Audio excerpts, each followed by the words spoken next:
أعوذ بالله من الشيطان الرجيم. بسم الله الرحمن الرحيم. ربي زدني علما. بئس ما اشتروا به أنفسهم أن يكفروا بما أنزل الله بغيا أن ينزل الله من فضله على من يشاء من عباده فباءوا بغضب على غضب وللكافرين عذاب முஹீன். இப்போது பிஇசமா அஷ்தரவ், பிஇசமான கெட்டது, அஷ்தரவ் விற்றார்கள், பிஹி அதற்கு பகரமாக, அன்ஃபுசஹும் தங்களை, ஐ யக்ஃபுரு அவர்கள் நிராகரித்து, பிமா அன்சல எதை இறக்கினான், அல்லாஹு, பகியன் பொறாமைப்பட்டு, பகியான பொறாமை, பகியா பொறாமைப்பட்டு, ஐ யுனஸ்ஸிலல்லாஹ் அல்லாஹ் அனுப்பியதை, அதாவது இறக்குவதை அப்படிங்கிறது யுனஸ்ஸில் அப்படின்றது நசல்ங்கிறது சென்ட் அனுப்புவது.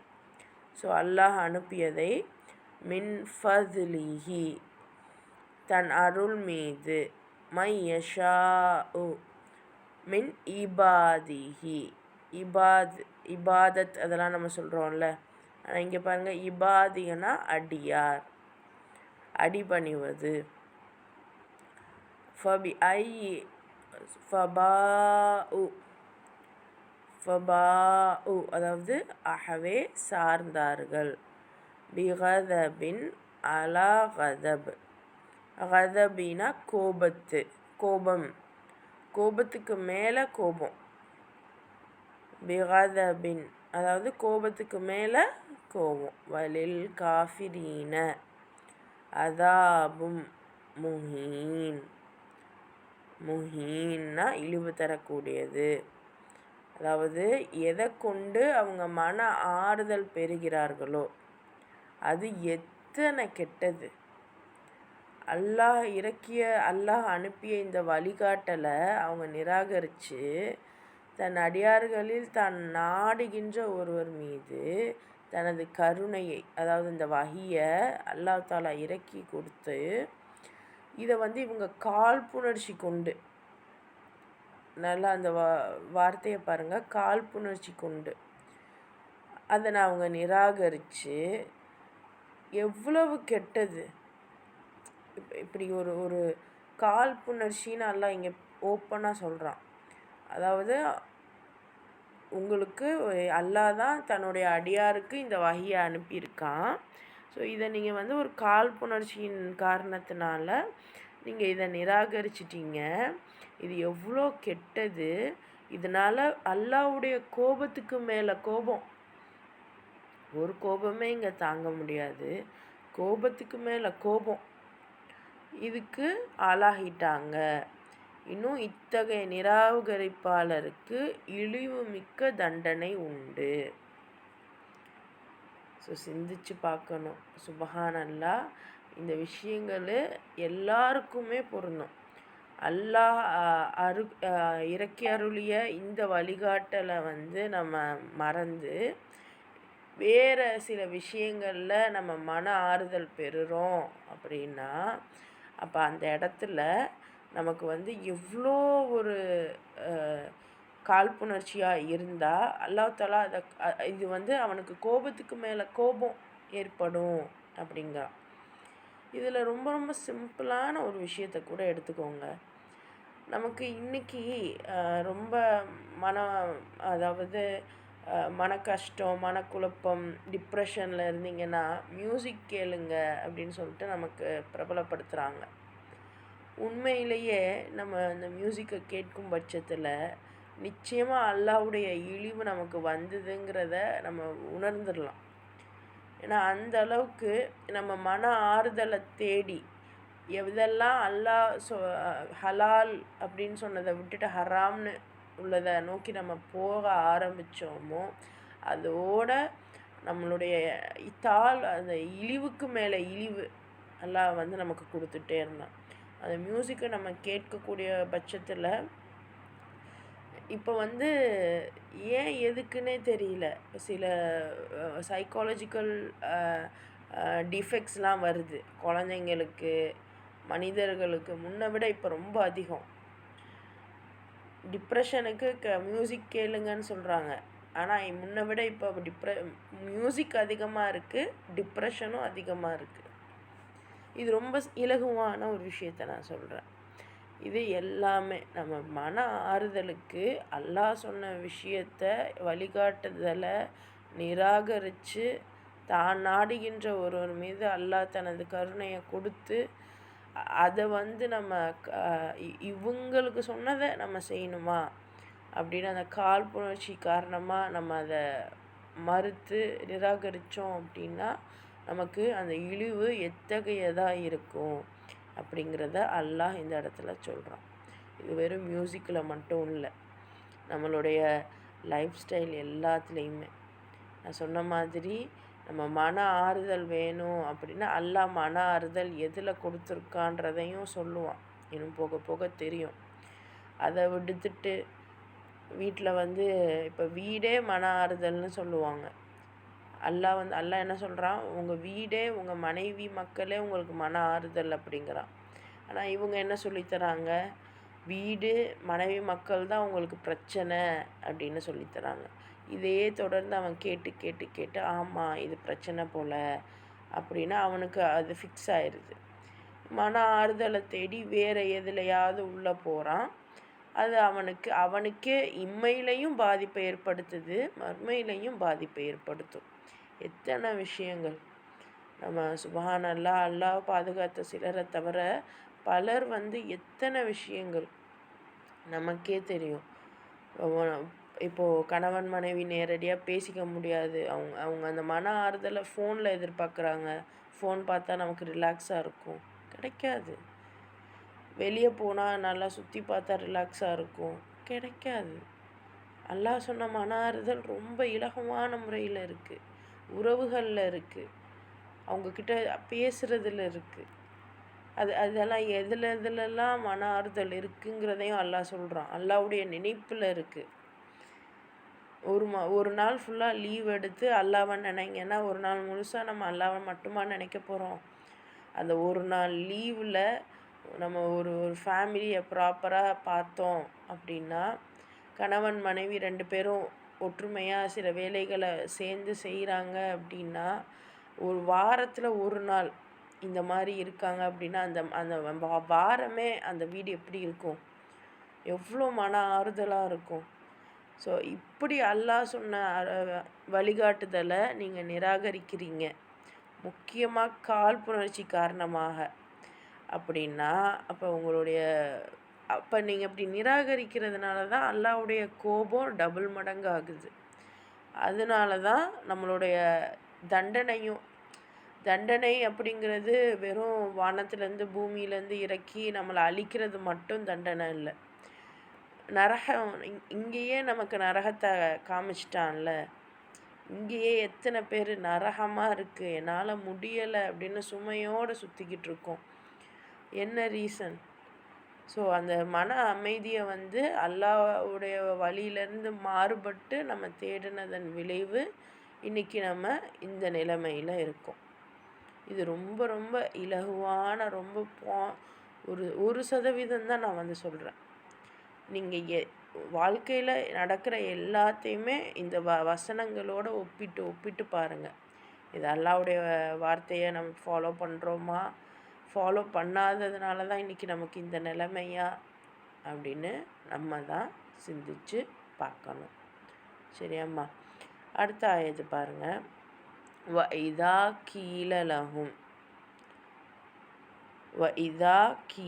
லஹும் அவர்களுக்கு கூறப்பட்டால், ஆமினு பிமா அன்சலல்லாஹு அதாவது அல்லாஹ் அனுப்பியதை நம்பிக்கை கொள்ளுங்கள். ஆமினு பிமா அன்சலல்லாஹு காலு நுமினு. அவங்க சொல்கிறாங்களா, நம்பிக்கை கொள்கிறோம். பிமா உன்சீல அலைனா, எங்கள் மீது இறக்கப்பட்டதை நம்பிக்கை கொள்கிறோம் அப்படின்னு சொல்கிறாங்களாம். வயக்குஃபுரூன, இன்னும் நிராகரிக்கிறார்கள். பிமா வராஅஹு வஹுவல் ஹக்கு, ஆனாலும் அவங்க என்ன பண்ணுறாங்க, நிராகரிக்கிறாங்க, உண்மை அவங்களுக்கு வந்த பிறகுமே. முசத்திகன் லிமா மஹும், முசத்திகன் லிமா மஹும், அவர்களிடம் உண்மைப்படுத்தக்கூடியது. முசத்திகன்னா சத்தீக், சித்திக் எல்லாமே உண்மைப்படுத்தக்கூடியது. உண்மை அப்படிங்கிறது தான் பொருந்தும். குல் ஃபலிம தக்குதுலூன, எதற்காக தக்குதுலூன கொலை செய்தீர்கள். அம்பியா, தூதர்களை. அல்லாஹ் கேட்குறான், எதற்காக கொலை செய்தீர்கள் தூதர்களை அப்படின்னு அவங்கள பார்த்து கேட்கணுமா. அல்லாஹி மின் கபுலு இன் குன்தும் முஃமினீன், நீங்கள் நம்பிக்கையாளராக முன்னாடி இருந்திருந்தா ஏன் கொலை செஞ்சீங்க அப்படின்னு அல்லாஹ் கேட்க சொல்கிறான். ஸோ அல்லாஹ் இறக்கிய இந்த வேதத்தின் மீது நம்பிக்கை கொள்ளுங்கள் அப்படின்னு அவங்கக்கிட்ட சொல்லப்பட்டா அவங்க என்ன சொல்கிறாங்களாம், இஸ்ராயலின் வழித்தோன்றல்களுக்கு, அதாவது இப்போ இந்த யூதர்கள்ட்ட இன்றைக்கும் பிரச்சனை என்னென்னா, நீங்கள் இந்த குரானை நம்புங்க அப்படி சொன்னால் நாங்கள் எங்களுக்கு வழங்கின வேதத்தை மட்டும்தான் நாங்கள் நம்புவோம். அதான் இஸ்ராயலின் வழித்தோன்றல்களுக்கு இறக்கி அருளப்பட்ட வேதத்தை மட்டும்தான் நாங்கள் நம்பிக்கை கொள்ளுவோம் அப்படின்னு சொல்கிறாங்க. அதை தவிர மற்ற எந்த மற்றதை அவங்க நாங்கள் நிராகரிக்கிறோம் அப்படின்னு சொல்கிறாங்க.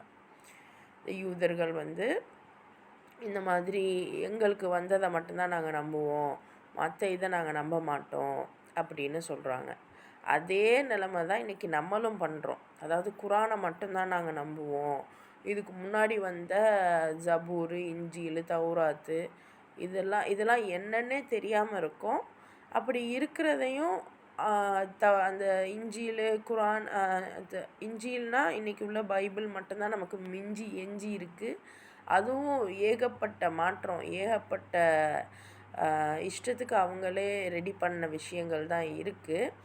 பட் அதை நம்மளும் நம்பிக்கை கொள்ளாமல் இருக்கும். அது இறைவன்கிட்டருந்து வந்தது தான் அப்படிங்கிறத நம்பிக்கை கொள்ளாமையும் இருக்கும். ஸோ சிந்திச்சுக்கோங்க, நம்ம இந்த எந்த ஒரு இடத்துலையுமே அவங்களத்தான் அல்லாஹ் சொல்கிறான்னு நம்ம நினச்சிடக்கூடாது. எல்லா இதுவுமே நமக்கும் பொருந்துமோ அப்படின்னு சிந்திச்சு பார்த்துக்கிட்டே வரணும். ஸோ இப்படி எங்கள் வேதத்தை மட்டும்தான் நாங்கள் நம்பிக்கை கொள்ளுவோம்னு அவங்க சொல்கிறாங்க, மற்றதை நிராகரிக்கிறாங்க. உண்மையிலேயே இவங்க சத்தியமானது தான், இவங்க சொல்கிறது சரிதான் அப்படின்னா முன்னாடி இவங்களுக்கு அறிவுரைகள் கொடுத்து உண்மைப்படுத்தக்கூடியதாகவும் இருக்கிறது. அந்த வேதம் இது ரொம்ப உண்மையானது தான் இருக்குது.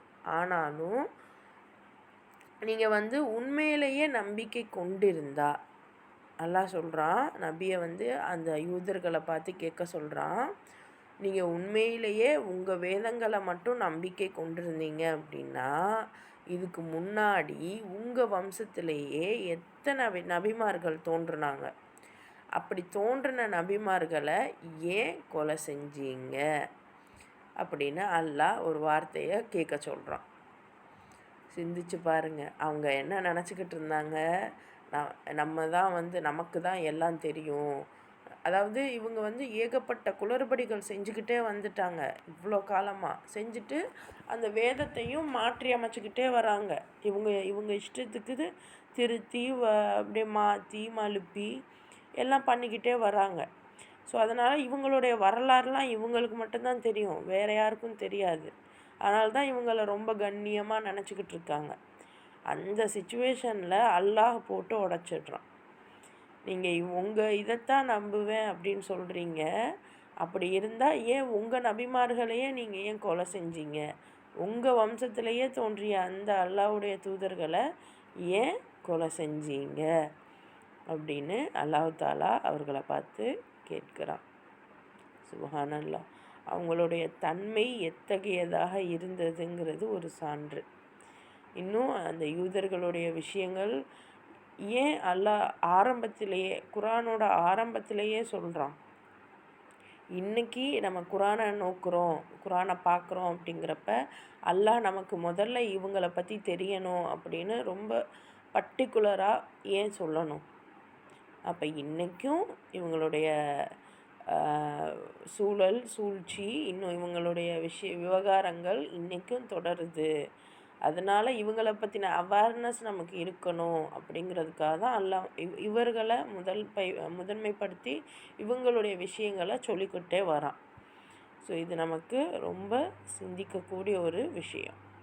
அடுத்து பாருங்கள், வலக்கத் ஜாஅக்கும் மூசா பில் பையினாத்தி சும்மத் தகத்துமுல் இஜ்ல மின் பஅதிஹி வ அன்தும் ஸாலிமூன்.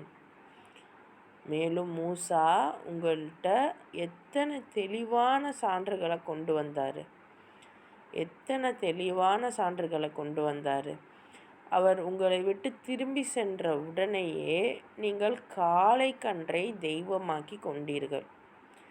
அந்த அளவுக்கு அக்கிரமக்காரர்களாய் நீங்கள் இருந்தீர்கள்.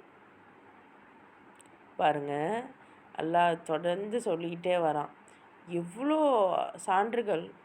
மூசா அலைஹிஸ்ஸலாம் எக்கச்சக்கமான சான்றுகளை இவங்களுக்கு தருவாங்க. நம்ம முன்னாடி பார்த்தோமே, தூர் சினாய் மலையை உயர்த்தி சத்தியம் வாங்குவாங்க.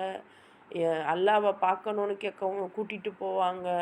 இவங்களுக்கு அந்த உணவுக்கு ஏற்பாடு பண்ணியிருக்கோம், தண்ணிக்கு ஏற்பாடு பண்ணியிருக்கோம், ஏகப்பட்ட பெனிஃபிட்டு இவங்களுக்கு கொடுத்துருந்தோம். ஏகப்பட்ட அத்தாட்சிகள் மூசா அலைஹிஸ்ஸலாம் இவங்களுக்கு காமிச்சோம்.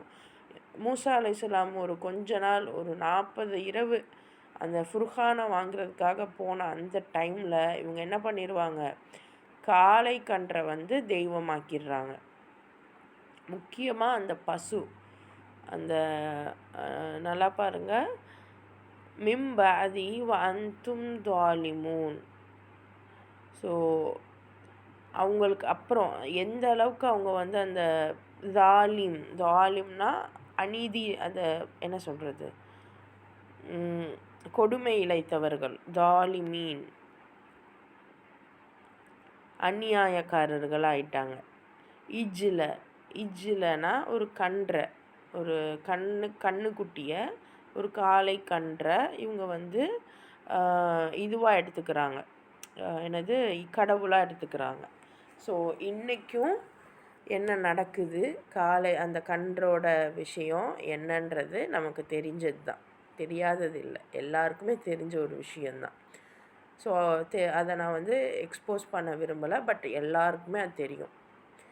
ஸோ காளை கன்றுகள் இவங்களுக்கு ரொம்ப விருப்பமுள்ளதாக இருந்தது. அதை தெய்வமாக ஆக்கிக்கிட்டாங்க. அதனுடைய ஹிஸ்ட்ரிஸ்லாம் நீங்கள் பார்த்தீங்கன்னா வரும். ஸோ இப்போ இதைத்தான் அல்லாஹ் தாலா உடைக்கிறதுக்காக என்ன பண்ணுவான், நீங்கள் மாடை அறுக்கணும், பலியிடணும் அப்படின்னு சொல்லுவான். அவங்களுக்கு அது இப்போ யோசிச்சு பாருங்கள், இப்போ நம்மக்கிட்ட பெரிய இந்த மாதிரி ஒரு விஷயம் செய்யுங்க அப்படி சொன்னால் உடனே நம்ம செஞ்சுருவோம். ஒரு அத்தாரிட்டி நம்மக்கிட்ட சொல்கிறாங்க, இந்த வேலையை செய்யுங்க, போயிட்டு இது போய் வாங்கிட்டு வாங்க, ஃபுட்டு போய் வாங்கிட்டு வாங்க அப்படின்னா டக்குன்னு ஏன் எதுக்குன்னு கேட்காம ஏதோ டக்குன்னு ஒரு ஃபுட்டை வாங்கிட்டு வந்துடுவோம். இதுதான் இயல்பு. உட்காந்துக்கிட்டு இல்லை வேறு ஏதாவது அவசரத்துக்கு ஏதாவது பண்ண சொன்னால், ஏதாவது ஒரு ஆர்டர் போட்டால் ஆர்டரை நம்ம திருப்பியும் ஏன் அப்படின்னு கேட்காம உடனே செய்வோம். ஆனால் இவங்க என்ன பண்ணாங்க, நீங்கள் அந்த அது பேர் என்ன, பசுமாடை அறுக்கணும், பலியிடணும்னு சொன்னப்போ, மூசாவே உங்கள் இறைவன்கிட்ட போயிட்டு அது என்ன கலர்னு கேட்டுவாங்க, அது என்ன சைஸுன்னு போய் உங்கள் இறைவன்கிட்ட கேட்டுவாங்க சொன்னாங்கல்ல. அதுவும் முக்கியமாக அந்த வேர்டு பாருங்கள், உங்கள் இறைவன்கிட்ட போய் கேட்டுவாங்க. அப்போ அவங்களுடைய அந்த காழ்ப்புணர்ச்சி எத்தகையதாக இருந்ததுங்கிறத அல்லாஹ் இங்கே சொல்லி காமிக்கிறான்.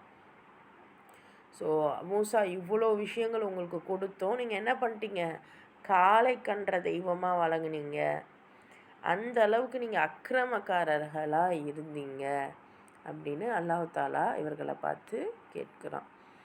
ஸோ இன்றைக்கும் நம்மளுடைய ஏன் ஏன் இந்த விஷயம் எங்கேருந்து இவங்களுக்கு வருது அப்படின்னா, இவங்க ஏன் காளை கன்றை வந்து இவங்க இந்த அளவுக்கு இது பண்ணுறாங்க அப்படின்னா, இவங்க வந்து யூதர்கள் ரோமில் இருக்காங்க. யூதர்களுடைய விஷயம் பார்த்திங்கன்னா, ரோம் மக்களுக்கு அடிமைகளாக இருக்காங்க. ரோம்னா இன்றைக்கி இருக்கக்கூடிய ரோம் இல்லை, அந்த ரோம சாம்ராஜ்யமே. ரோம் சாம்ராஜ்யம் அப்படிங்கிறது அந்த மேற்கு நோக்கி இருக்கக்கூடிய எல்லா நாடுகளுமே தான். ஸோ அந்த சாம்ராஜ்யம் ஃபிரௌனுடைய கட்டுப்பாடில் இருக்குது. அந்த ஃபிரௌனுடைய கட்டுப்பாடில் இருக்கக்கூடிய அந்த சாம்ராஜ்யத்தில் இருந்த மக்களோட அடிமைகளாக இவங்கெல்லாம் இருந்தாங்க. அப்போ அங்கே வந்து அவங்களுடைய அந்த வேளாண்மை, அவங்களுடைய அந்த ஃபார்மிங், விவசாயம், இந்த மாதிரியான இதிலலாம் அவங்க வந்து அந்த காளைக்கன்றை வந்து வணங்கக்கூடியவர்களாக இருப்பாங்க. அதே இது இவங்களுக்கும் அது வந்து எடுத்துக்கிறாங்க. ஸோ அப்போ யூதர்கள் மட்டும்தான் காளைக்கன்றை வணங்குவாங்கன்னு இல்லை, ரோமர்களும் வணங்குவாங்க. இதெல்லாம் நான் உங்களுக்கு ஏன் அப்பப்போ தூவி விடுறேன் அப்படின்னா காரணம் இருக்குது. பேசிக்கான இந்த யூதர்களை மட்டும் அல்லாஹ் ஃபஸ்ட்டு சொல்லிக்கிட்டு இருக்கான். கூடவே இன்னும் சில ஆட்களையும் இன்னும் ஃப்யூச்சரில் சொல்லுவான். பாருங்கள், பொறுமையாக பாருங்கள் இன்ஷா அல்லாஹ். ஸோ இப்போ இதுதான் அவங்களுடைய நிலைமையாக இருந்தது. அடுத்து வஇத் அகத்னா மீசாகக்கும், இன்னும் அகத்னா இன்னும் வாங்கினோம் உறுதிமொழியை, மீசாகக்கும் வரஃபனா ஃபௌகக்கும் தூர், அதாவது அந்த மலையை உங்கள் மேலே உயர்த்தி, ஒரு மலையை நம்ம தலைக்கு மேலே இது இயற்கையாக பாசிபிளா? நம்ம தலைக்கு மேலே மலை வருமா? ஒரு மவுண்டெயின் வந்து நம்ம தலைக்கு மேலே வருமா? பாசிபிள் இல்லை. ஆனால் அல்லாஹ் இங்கே சொல்லி காமிக்கிறான், உங்கள் தலைக்கு மேலே அந்த தூர் மலையை தூக்கி வச்சு நான் உறுதிமொழியை வாங்கினேன். ஹுதுமா ஆத்தைனாக்கும், ஆத்தைனாக்கும் உங்களுக்கு கொடுத்தோம், பிகுவத்தின் பலமாக, வஸ்மஉ இன்னும் செவிசாயுங்கள், காலு சமிஅனா, காலு சமிஅனா செவியுற்றோம், வ அசைனா இன்னும் மாறு செய்தோம், வ உஷ்ரிபு, வ உஷ்ரிபு இன்னும் ஊட்டப்பட்டார்கள், ஃபி குலூபிஹிம் அவர்களுடைய உள்ளங்களில், இஜ்ல பிகுஃப்ரீஹிம் நிராகரிப்பின் காரணமாக, அந்த காளைக்கன்றோட ஒரு இதுதான் பெருசு அப்படிங்கிற எண்ணம் அவங்க மனசுக்கு வருது. காளைக்கன்ற தெய்வமாக இது பண்ணணுங்கிற எண்ணம் அவங்க மனசுக்கு வருது. குல் பிஇஸமா சொல்லுங்க, குல் கூறுவீராக, கெட்டது, பிஇஸமானா கெட்டது, யாமுருக்கும் கெட்டதை நீங்கள் ஏவுகிறீங்க, ஏவுகிறது, யாமுருக்கும்னா ஏவுகிறது, பிஹி ஈமானுக்கும் இன் குன்தும் முஃமினீன். இப்போ அடுத்து உங்கள் தலைக்கு மேலே நான் தூர்மலையை உயர்த்தி உங்ககிட்ட இருந்து வாங்கிக்கிட்ட உறுதியான ஒப்பந்தத்தை, அல்லாஹ் வந்து நிறைய ஒப்பந்தங்களை சொல்லிக்கிட்டே வரான். நீங்கள் வந்து அந்த ஒப்பந்தங்களை மட்டுமே நோட் பண்ணி பாருங்கள், எத்தனை ஒப்பந்தம் அல்லாஹ் சொல்லிக்கிட்டே வரான். ஸோ உறுதியான ஒப்பந்தத்தை நினச்சி பாருங்கள். உங்களுக்கு நான் அருளுகின்ற அறிவுரைகளை வலுவாக கடைபிடியுங்கள். இப்போ இதுதான் நமக்கும் அல்லாஹ்வுடைய ஒப்பந்தத்தை நினச்சி பார்க்கணும், அவன் நமக்கு தரக்கூடிய அறிவுரைகளை கடைபிடிக்கணும். ஸோ நம்ம வந்து வெறும் தொழுகிறது, ஓதுறது, ஜக்காத்து கொடுக்கறது மட்டும் இஸ்லாம் இல்லை, அதை தாண்டி அவனுடைய அறிவுரைகள் என்னெல்லாம் இருக்குது. இது வரைக்கும் நம்ம பார்த்தோம் இல்லையா, உறவினர்கள், வழிப்போக்கர்கள், அனாதைகள் இவங்கக்கிட்டலாம் நீதமாக நடக்கணும், கனிவாக நடக்கணும். இது கூட ஒரு அறிவுரை தான். இதில் நம்ம மாற்றம் செஞ்சால் கூட அல்லாஹ் நம்மளை நிச்சயமாக கேள்வி கேட்பான். அல்லாஹ் நாடினா இதற்காக நம்மளை நரகத்திலையும் போடுவான். அல்லாஹ் நாடினா இதற்காக நமக்கு சொர்க்கமும் தருவான். ஸோ அப்படி அவனுடைய அறிவுரைகளை வலுவாக கடைபிடிக்கணும், ப்ராப்பராக நம்ம கடைபிடிக்கணும். இன்னும் அல்லாஹ்வுடைய கட்டளைகளுக்கு செவி சாயுங்கள் என்று நாம் கூறினோம். அதுக்கு உங்கள் முன்னோர்கள், இப்போது உங்கள் முன்னோர்கள் இந்த யூதர்களை பார்த்து, பனு இஸ்ராயலை பார்த்து அல்லாஹ் சொல்கிறான், உங்கள் முன்னோர்கள் நாங்கள் செவியோற்றோம், நாங்கள் செவியேற்றோம், ஆனால் மாறு செய்வோம் என்று கூறினார்கள். இப்போ நான் சொல்கிறத கேளுங்க, நான் சொன்ன மாதிரி நடங்க அப்படின்னு இவங்க முன்னோர்களுக்கு நான் சொன்னேன். அதுக்கு அவங்க என்ன செஞ்சிட்டாங்க, நாங்கள் கேட்டோம் ஆனால் அதுக்கு மாறு செய்கிறோம் அப்படின்னு சொல்லிட்டாங்க அப்படின்னு அல்லாஹ் சொல்லி காமிக்கிறான். அவர்களின் இந்த அசத்திய போக்கு, இந்த பொய்யான போக்கு எந்த அளவுக்கு முத்தி இருந்துச்சு, எந்த அளவுக்கு ரொம்ப மோசமாக இருந்துச்சு அப்படின்னா, அவங்களுடைய நிராகரிப்பின் காரணத்தினால இந்த காளைக்கன்று வழிபாட்டின் மீது அவர்களோட உள்ளங்கள் மோகம் கொண்டிருந்தன. அதாவது ரொம்ப ஆசை இருந்துச்சு. இன்றைக்கும் நம்மளை சொல்லுவாங்க இல்லையா, ஒரு தவறு அது தவறுன்னு தெரியும் போது ஓகே, அதை நம்ம தொடர்ந்து செய்யும்போது என்ன ஆகிடும்னா அது தவறுங்கிறதே தெரியாது. இன்றைக்கும் பெரிய பெரிய பிஸ்னஸ்லாம் பண்ணுற இடத்துல அவங்க பொய் சொல்கிறாங்க, பொய் சொல்லி பிஸ்னஸ் பண்ணுறாங்க அப்படின்னா ஆரம்பத்தில் அவங்களுக்கு தோணியிருக்கும் இது பொய்யோ அப்படின்னு. ஆனால் ஒரு கட்டத்தில் இதுதான் பிஸ்னஸோட எட்டிக்வேட் அப்படின்றாங்க, இதுதான் பிஸ்னஸோட வரைமுறை, அப்படி நாகரிகம் அப்படின்னு சொல்லிட்டாங்க. ஸோ அப்போ அந்த அளவுக்கு அதனுடைய மோகம், ஏன்னா ஒரு தவறு நம்ம தொடர்ந்து செய்ய செய்ய செய்ய அதன் மீது நமக்கு மோகம் அதிகமாயிடுது, தவறுங்கிறதே தெரியாமல் போயிடுது அந்த அளவுக்கு அந்த விஷயம். ஸோ அதுதான் எல்லாம் சொல்லி காமிக்கிறான். ஸோ உங்களுடைய இந்த பொய்யான போக்கு, செவியேற்று மாறு செய்யக்கூடிய அந்த போக்கு எந்த அளவுக்கு மோசமாக இருந்துச்சுன்னா, நீங்கள் காளைக்கன்றை வணங்குறத உங்கள் உள்ளங்கள் மீது ரொம்ப அது ஒரு சுகமான விஷயமாக உங்களுக்கு ஏற்பட்டுருச்சு. நீங்கள் நம்பிக்கை கொண்டவர்களாக இருந்தால் இழிவான இச்செயல்களை செய்யுமாறு உங்களை தூண்டுகின்ற உங்கள் நம்பிக்கை எத்தனை விசித்திரமானது என்று நீர் கூறும். அல்லாஹ் நபிக்கிட்ட இந்த மாதிரி கேட்க சொல்கிறான். நீங்கள் நம்பிக்கை கொள்கிறீங்க அப்படின்னு சொல்கிறீங்க, உண்மையிலேயே நீங்கள் நம்பிக்கை கொண்டிருந்தீங்க அப்படின்னா இது ரொம்ப இழிவான செயல் இல்லையா? சிந்திச்சு பாருங்கள். இறைவனை மட்டும்தான் வணங்கணும். ஒரு காளைக்கன்றை வணங்குறது அப்படின்னா, நம்மளை விட காளைக்கன்று எவ்வளோ ஒரு ஒரு டம்மி தானே. இப்போ எப்படி சொல்கிறது, நம்ம செய்கிற பல விஷயங்கள் காளைக்கன்றாக செய்யாது, ஆனால் அது செய்கிற பல விஷயங்கள் நம்ம செய்ய மாட்டோம், அது வேறு. பட் ஸ்டில் ஒரு அறிவுபூர்வமாக செயல்படுறதில்ல, மற்ற எல்லா விஷயத்துலையும் நம்ம தான் உயர்வாக இருக்கோம், அல்லாஹ் நம்மளை தான் உயர்த்தி வச்சுருக்கான். அப்படி இருக்கும்போது ஒரு விலங்கை அதை கழுவி குளிப்பாட்டி அது காலில் விழுவுறது, அதனுடைய எல்லா விஷயத்துலேயும் நம்ம அதை ரொம்ப இறங்கி போகிறது. ஒரு மனுஷன் இன்னொரு மனுஷன் காலில் விழுவானா? தேவைன்னா விழுவான், அது வேறு விஷயம், அது வேறு விஷயம். பட் மனதார அவன் விழுந்து அவன் தன்னுடைய இதை விட்டு கொடுப்பானா, அந்த உயர்வு தன்மையை விட்டு கொடுப்பானா அப்படின்னா மாட்டான். அவன் மனசார எந்த மனுஷனும் விழுவ மாட்டான், செய்யவும் மாட்டான். அப்படி ஒரு தனக்கு ஈக்குவலான ஒருத்தவன்கிட்டையே வணங்க மாட்டான். அப்படிங்கிறப்போ ஒரு விலங்குக்கு எப்படி, சிந்திச்சு பாருங்கள், அது எவ்வளோ ஒரு எப்படி சொல்கிறது, சிந்திக்கும் போதே நமக்கு புரியணும் எவ்வளோ ஒரு மட்டமான ஒரு விஷயம். நம்ம ஈக்குவல் இல்லாத ஒரு விலங்குக்கு நம்ம இவ்வளோ பணிவிடை, இவ்வளோ பயம், இவ்வளோ அதை நம்ம வணங்குறோம் அப்படிங்கிறது இழிவு தான் நமக்கு. அப்படியே அந்த இழிவை இவங்க சந்தோஷமாக செய்கிறாங்க. அப்போ இப்படியாப்பட்ட உங்கள் நம்பிக்கை எவ்வளோ விசித்திரமாக இருக்குது அப்படின்னு அல்லாஹ் தாலா கேட்குறான்.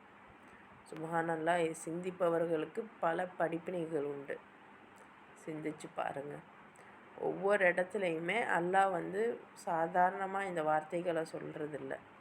ஆனால் சிந்திப்பவர்களுக்கு இதில் பல அத்தாட்சிகள் உண்டு.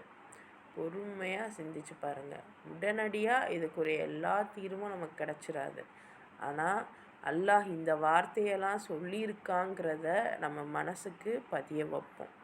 இதை நீங்கள் நோட்ஸ் எடுக்கிறதுக்கு, மற்ற வேலைகளுக்கு உங்களுடைய கவனத்தை நீங்கள் சிதறடிச்சிடாதீங்க. நீங்கள் பொறுமையாக வார்த்தைகளை செவித்தாழ்த்தி கேட்க மட்டும் செய்யுங்க. அல்லாஹு தாலா உங்கள் மனதில் இதை கொண்டு சேர்க்கிறத அவன் பார்த்துப்பான். வாழ்க்கையில் நடைமுறைப்படுத்துகிறதையும் அவன் பார்த்துப்பான் இன்ஷா அல்லாஹ். சரியாம்மா? அடுத்த ஆயத்து பாருங்கள். குல் இன் கானத் லக்குமுத்தாருல் ஆஹிரத்து இந்தல்லாஹி ஹாலிசதம் மின் தூனின் நாசி ஃபதமன்னஉல் மௌத்த இன் குன்தும் சாதிகீன். இப்போ அவர்களிடம் நீர் சொல்வீராக. இப்போ அல்லாஹ் சொல்கிறான், அவங்கக்கிட்ட நீ சொல்லுங்க, அல்லாவிடம் இருக்கும் மறுமை வீடு மற்ற மனிதர்களுக்கு அல்லாமல் உங்களுக்கு மட்டுமே சொந்தமானதாக இருக்குமானால் உங்களின் இந்த நம்பிக்கையில் நீங்கள் உண்மையானவர்களாய் இருந்தால் நீங்கள் மரணத்தை விரும்புங்கள், பார்ப்போம். இது அவங்களுக்கு மட்டும் இல்லை, சுப்ஹானல்லாஹ், இன்றைக்கி நமக்கும் இது பொருந்தும். அதாவது அவங்க என்ன சொல்லிக்கிட்டு இருக்காங்க அப்படின்னா, கியாமத்து நாள் எங்களுக்கு தான், அல்லாஹ் நாங்கள்லாம் அல்லாஹ்வுடைய செல்ல பிள்ளைகள், எங்களுக்கு நிச்சயமாக நரக நெருப்பு எங்களை ஒரு சில காலத்தை தவிர தீண்டாது, எங்களுக்கு சொர்க்கம் இருக்குது அப்படின்னு அவங்க சொல்கிறாங்க. இதே வார்த்தைகள் தான் நம்மளும் சொல்கிறோம். அதாவது முஸ்லீம்களானவங்களுக்கு மறுமை வீடு சொந்தம். நிச்சயமாக நம்ம தவறு செஞ்சுருந்தாலும் நம்ம முஸ்லீம் என்னும் காரணத்தினால் நம்ம அந்த நம்ம தவறுக்கான தண்டனை முடிஞ்சிட்டு நமக்கு திருப்பி சொர்க்கம் வந்துடும். உண்மையிலேயே அல்லாஹ் தான் அறிவான் யாருக்கு சொர்க்கம் யாருக்கு நரகம் அப்படின்னு. இது நம்மளுடைய வேலை நம்ம முடிஞ்ச அளவுக்கு நற்செயல்கள் செய்துக்கிட்டே இருக்கிறது தான், தொடர்ந்து செய்துக்கிட்டே இருக்கிறது தான் நம்மளுடைய நிலையாக இருக்குமே தவிர நம்ம அதற்கு மேலே எதுவும் பண்ண முடியாது. அல்லாஹ்விடம்தான் அந்த பொறுப்பு இருக்குது. அவன் நாடுபவர்களுக்கு சொர்க்கம், அவன் நாடுபவர்களுக்கு நரகம். அது எப்படி அவன் நாடுவானா நம்மளுடைய அமல்களை தான் வெயிட் போட்டு பார்ப்பான். அதுதான் அங்கே விஷயம். ஸோ அப்போ அல்லாஹ் கேட்குறான், நீங்கள் சொல்கிறீங்களே மறுமை உங்களுக்கு சொந்தம் அப்படின்னு, நீங்கள் சொல்கிறது உண்மைன்னா நீங்கள் மரணத்தை விரும்புங்க அப்படின்னு சொல்கிறான். மரணத்தை விரும்புங்க, நமக்கும் சேர்த்து தான் சொல்கிறான், யூதர்களுக்கும் சேர்த்து தான் சொல்கிறான். ஸோ வலை யதமன்னஹு அபதம் பிமா கத்தமத் ஐதீஹிம் வல்லாஹு அலீமும் பிஸ்ஸாலிமீன். இப்போ தம் கைகளினால் சம்பாதித்துள்ள தீவினைகளின் காரணத்தால் அவர்கள் அதனை ஒருபோதும் விரும்ப மாட்டார்கள் என்பதை உறுதியாக அறிந்து கொள்ளுங்கள். மேலும் இந்த அக்கிரமக்காரர்களை அல்லாஹ் நன்கறிந்தவனாக இருக்கிறான். அப்போது இவங்களுக்கு தெரியும் நம்ம என்னென்னலாம் சேட்டை செய்கிறோம். ஏன்னா நம்ம மனசு இருக்குல்ல, நம்ம ஆள் மனசு, நம்மளுடைய மனசாட்சிக்கு எல்லாமே தெரியும், எது சரி எது தப்பு. நம்ம யாரை வேணால் ஏமாற்றிட முடியும், ஆனால் நம்ம மனசாட்சியை ஒரு பொய்யை சொல்லி ஏமாற்றவே முடியாது. உண்மையை சொல்லி அதே மாதிரி அதுக்கு தெரியும் கரெக்டாக எவ்வளோ நம்ம மற்றவங்களெல்லாம் நம்ப வச்சுருவோம். ஆனால் அந்த மனசாட்சியை நம்மளால் நம்ப வைக்கவே முடியாது ஒரு பொய்யை கூறி. அப்போ அந்த மாதிரி தாங்கள் என்னெல்லாம் தவறு செஞ்சுருக்கோம் அப்படிங்கிறது அவங்களுக்கு நல்லாவே தெரியும். அதனால அவங்க அந்த மரணத்தை ஒரு நாளும் விரும்ப மாட்டாங்க. ஸோ இதை நீங்கள் உறுதியாக தெரிஞ்சுக்கோங்க. மேலும் இந்த அக்கிரமக்காரர்களை அல்லாஹ் நன்கு அறிந்தவனாக இருக்கிறான் அப்படின்னும் சொல்கிறான். சுப்ஹானல்லாஹ். அடுத்து இன்னும் மெயினான ஒரு விஷயத்தை பாருங்கள்.